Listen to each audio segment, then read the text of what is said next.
Sa episode ng Pinoy Big Brother kagabi, November 20, 2025, nagsimula na ang second ligtas challenge task ng mga housemates. Isang larong kali ang pina-challenge ni Kuya sa housemates. Hindi madali sa mga housemates ang challenge na to dahil kailangan nilang magpatumba ng lata. Ang gamit na bala sa kanilang tirador ay binasa lamang ng newspaper sa tubig.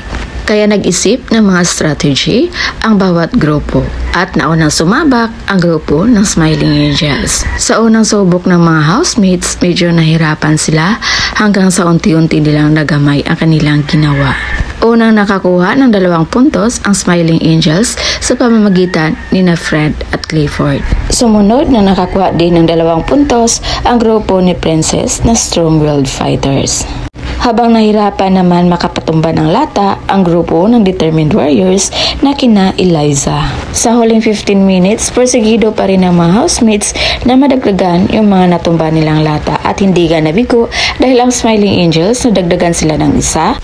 Habang ang Strong-Willed Fighters naman ay nadagdagan sila ng 2 dahil sa last seconds na patumba ni Princess ang lata.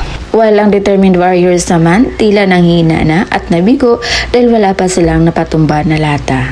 Pero determinado pa rin talaga sila na makakuha ng puntos. At yun nga, hindi naman nila nabigo ang kanilang grupo dahil nakapatumba sila ng 1 lata.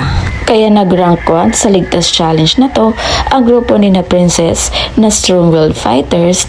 Sumunod naman ang grupo ni na Ashley na Smiling Angels. At nasa huling rank ang grupo ni Eliza na Determined Warriors. Kabado ngayon ang mga netizens, lalong-lalo na ang supporters ng Smiling Angels dahil alam nilang hindi ito nangunguna ngayon sa ligtas challenge task. At gusto kasi nila ito yung magkaroon ng immunity para ma-save sila sa nomination.